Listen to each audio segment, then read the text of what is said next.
Hi, Sarah Childers back with you. And today I want to talk about a film I just saw at the Belcourt called The Innocent. Now, I have to admit that I saw the film despite its trailer, which seemed to be relatively tame and also to be about something that I'm not particularly interested in, which is a bunch of kids working their like supernatural powers. But it turns out that it's about way more than that. So there are a few bloated sections, and I'm not sure what disability scholars would have to say about the film, but I myself found it really surprisingly original and affecting. So I have to admit, though, having said that, I can't recommend that you see the film, and I can't recommend it because it has two sequences of really pretty graphic violence against women and or a woman and an animal. And it's actually violence so horrifying that it caused a couple of people, or a few people actually, to immediately get up and walk out of the theater.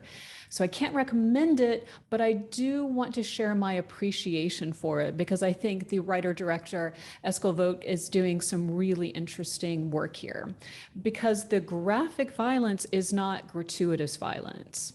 If I'm remembering correctly, there are basically three stages to each of these two moments of graphic violence.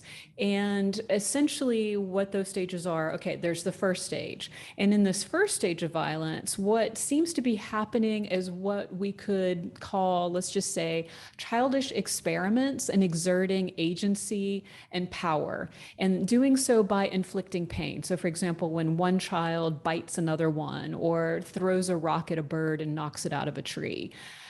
But then there's the second stage. And the second stage of this three-stage violence in the film seems to involve a recognition that what has been done has actually caused harm.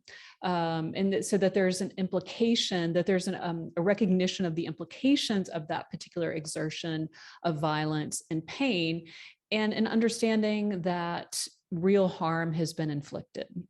But the most important stage, as you might imagine, is the third stage. And Vogue doesn't go beyond this third stage. So we're not talking about a torture porn film here for sure.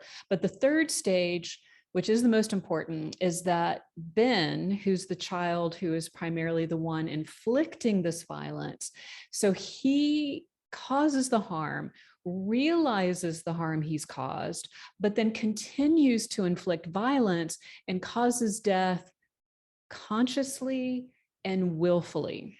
And by doing so, Vogt really sets him up as an agent of evil. And that's really what the film is dealing with. It's very Manichaean in its terms. It is good versus evil. And at some point along the way, I began to forget that this was a horror film and began to see it in operatic terms, in fact, almost like a Wagnerian opera.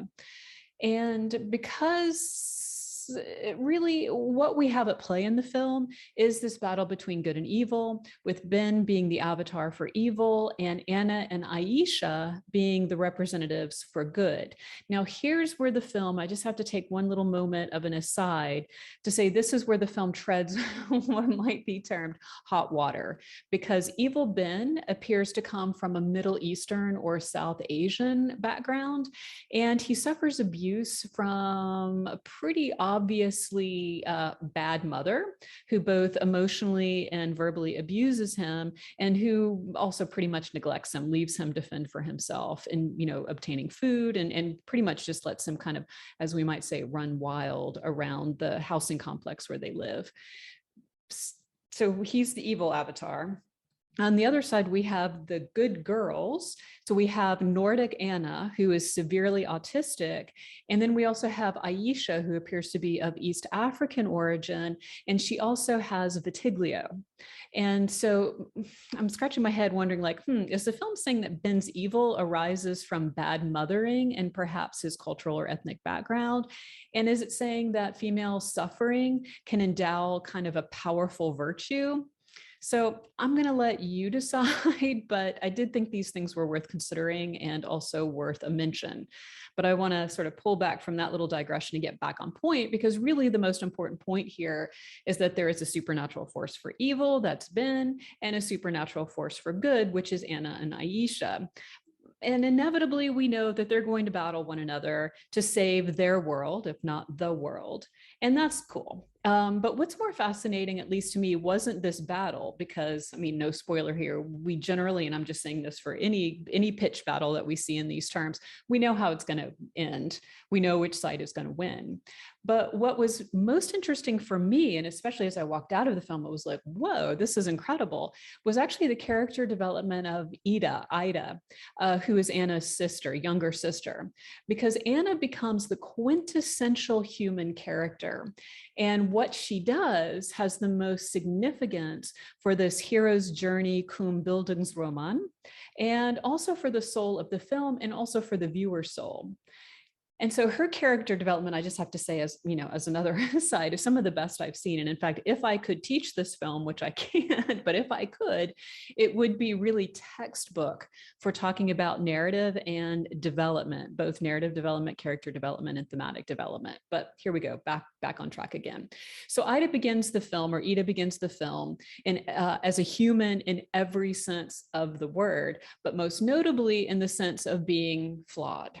So in the first 5 minutes of the film, really in the first couple of the minutes of the film, we see her pinch her sister pretty hard, really for no other reason than because she can.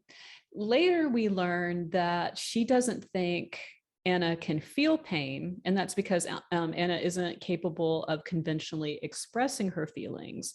But nevertheless, I mean, you know, you kind of have to wonder. So we see her pinch her sister, and then a few minutes later, we see her step on an earthworm.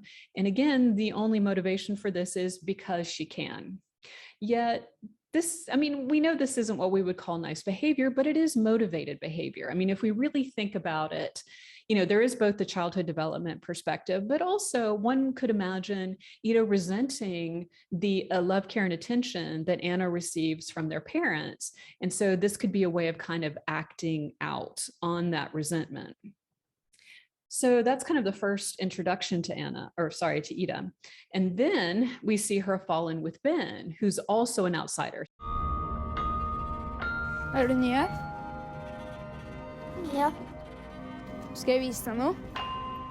And she is, within this friendship, really the first witness to, and we have to say, participant in that first act of violence, that really difficult moment that we see Ben inflict.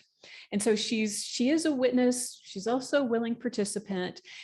And what's really extraordinary about this moment, at least I thought so, was what we see in her eyes. And what we see in her eyes isn't horror. It's, for lack of a better word, it's thrill, it's intoxication.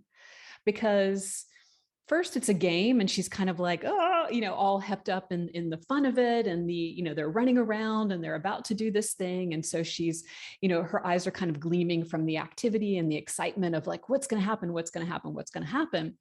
But then when that first thing happens, she seems to get a rush from the proceedings. And if you think about it, it does make sense, because after all, in what they've done, she and Ben are in essence gods, small g. They have the power over life and death, and they have exercised that power. There's also the sense that she has transgressed every moral value that she's been taught. And there also seems to be a thrill in that transgression too. But what's important is not only that she has transgressed and knows she's transgressed, but she's also gotten away with it because, yet again, she does something because she can, and no one sees her. So there's no outside influence on her to shame her, to discipline her, etc. So there is the thrill of the godlike power. There is the thrill of transgressing moral values that you've been taught. There's also the thrill of getting away with it. So that happens when she and Ben are together. But I feel like what's important is that after this happens, the very next day, she comes back without Ben, and she really thinks about, or I can't say she thinks about it, actually, that's not right. She comes to inspect the consequences of what they've done. And her expression, sorry, I couldn't think of the word there, her expression is ambivalent. So we're not sure if she's curious about what's happened or if she's ruing it. but we see, and but she's able to see really in no uncertain terms what she's done. And we're also able to see in no uncertain terms what she's done because Vogt actually makes sure that we see it. So there's a sense in which we too are examining along with Ida what has happened. So that's kind of the first act of the film.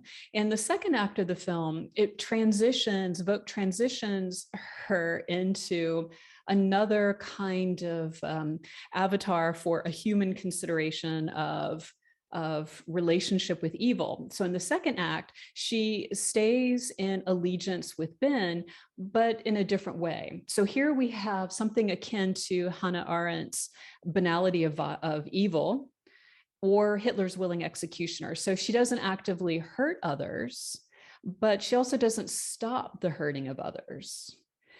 She really tacitly accepts it and kind of looks on as the evil continues to happen and people continue to get hurt.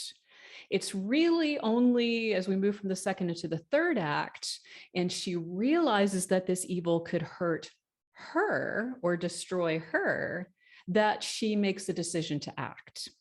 And this decision is an important one because she knows she might not survive this decision to act. And she also knows that she might not be successful because of the 4 children. She is the one who doesn't have any sort of supernatural power. She really is just a human girl who is deciding to act to try to stop this evil.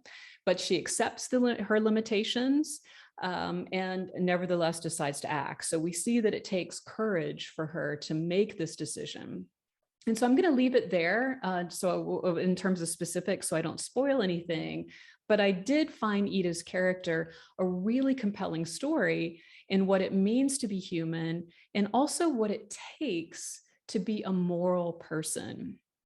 And all of these deep explorations are happening in the guise of a bunch of telekinetic kids running around, which I think is pretty cool and also pretty original. So again, I can't recommend the film, but I did want to share my appreciation of it with you. See you next time.